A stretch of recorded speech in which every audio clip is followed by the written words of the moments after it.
Números capítulo 35. O Senhor disse a Moisés, nas campinas de Moabe, junto ao rio Jordão, ao outro lado de Jericó, do outro lado de Jericó: diga aos israelitas que da terra que receberam eles devem dar algumas cidades aos levitas para nelas morarem. Também devem dar algum campo ao redor das cidades para os seus rebanhos, seu gado e todos os seus animais. Eles morarão nessas cidades e os animais deles ficarão no campo em volta das cidades. As pastagens nos arredores das cidades que vocês darão aos levitas se estenderão por 450 metros desde o muro da cidade para cada um dos lados dessas cidades. Fora da cidade, vocês medirão 900 metros para o lado leste, 900 metros para o lado oeste, 900 metros para o lado sul e 900 metros para o lado norte, ficando a cidade no centro. Essas serão as áreas de pastagens da cidade. 6 das cidades que vocês darão aos levitas serão cidades de refúgio para onde irão aqueles que tiverem matado alguém. Além disso, vocês darão a eles mais 42 cidades. Vocês devem então dar ao todo 48 cidades aos levitas, junto com o campo em volta. Essas cidades que vocês derem aos levitas das terras dos israelitas serão dadas proporcionalmente à herança de cada tribo.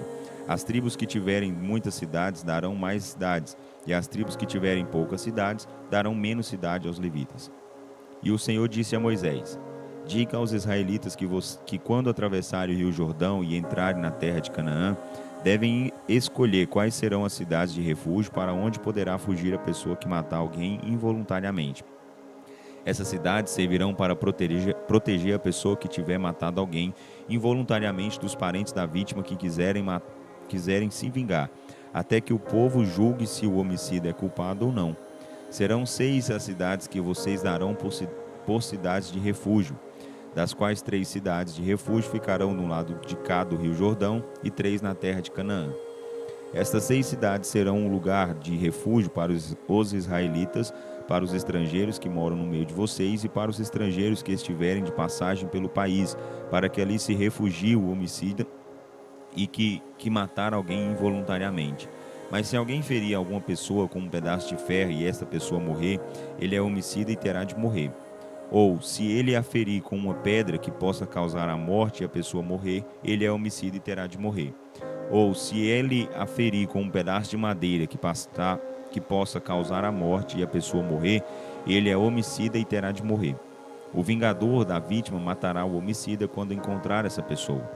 E se alguém empurrar uma pessoa com ódio ou intencionalmente jogar alguma coisa contra essa pessoa e essa pessoa morrer, ou se com má intenção matar outra pessoa com as próprias mãos, essa pessoa é homicida, e o vingador da vítima matará o homicida quando o encontrar.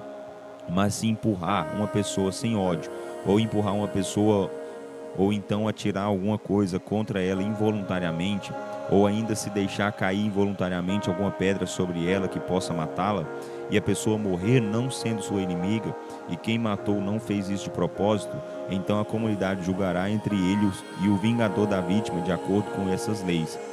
A comunidade livrará o acusador de assassinato do vingador da vítima, deixando a homicida continuar na cidade de refúgio para onde tinha fugido. Ali permanecerá até a morte do sumo sacerdote que foi ungido com óleo sagrado. Mas, se o acusado sair por alguma razão dos limites da cidade de refúgio e o vingador da vítima se encontrar com ele fora da cidade, então poderá matar o acusador sem ser culpado por essa morte. O homicida deve morar na cidade de refúgio até a morte do sumo sacerdote.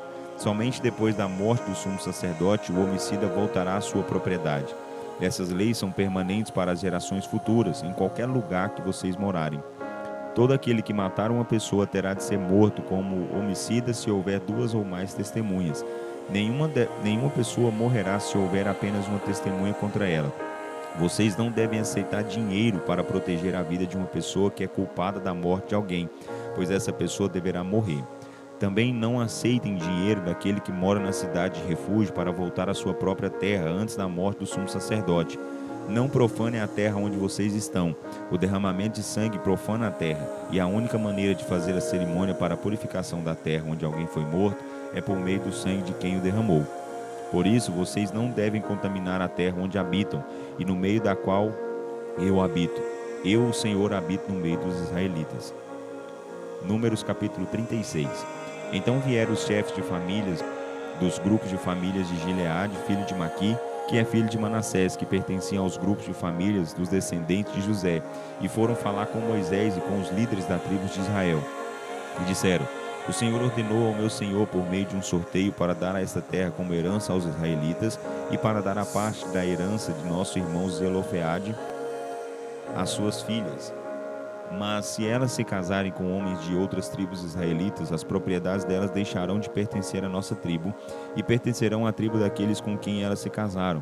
Deste modo, a nossa parte que recebemos por sorteio diminuirá.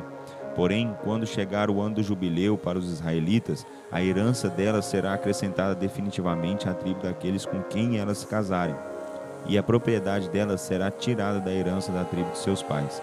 Então Moisés instruiu os israelitas, de acordo com as ordens do Senhor, dizendo: Os homens da tribo de José têm razão. Esta é a palavra que o Senhor mandou acerca das filhas de Zelofeade, dizendo: Elas poderão se casar com qualquer homem que lhes agradar, mas que seja da mesma tribo de seu pai. Desse modo, as heranças dos israelitas não passarão de uma tribo para outra, pois todos os israelitas manterão as propriedades na tribo que herdaram dos seus antepassados. Por isso, as moças que possuírem alguma propriedade só podem se casar com alguém da própria tribo, para que cada israelita possua a herança dos seus antepassados. Nenhuma herança deverá passar de tribo para outra, de uma tribo para outra, pois cada tribo deve manter as terras que herdou. As tribos de Zelofeade obedeceram às ordens que o Senhor tinha dado a Moisés. Por isso, Maalá, Tirza, Ogla, Milca e Noá, filhas de Zelofeade, casaram-se com seus primos paternos, dentro dos grupos de famílias da tribo de Manassés, filho de José, e as propriedades permaneceram na tribo do pai delas. Esses são os mandamentos e as ordens que o Senhor deu ao povo de Israel por meio de Moisés nas campinas de Moabe, ao lado do rio Jordão e do outro lado de Jericó.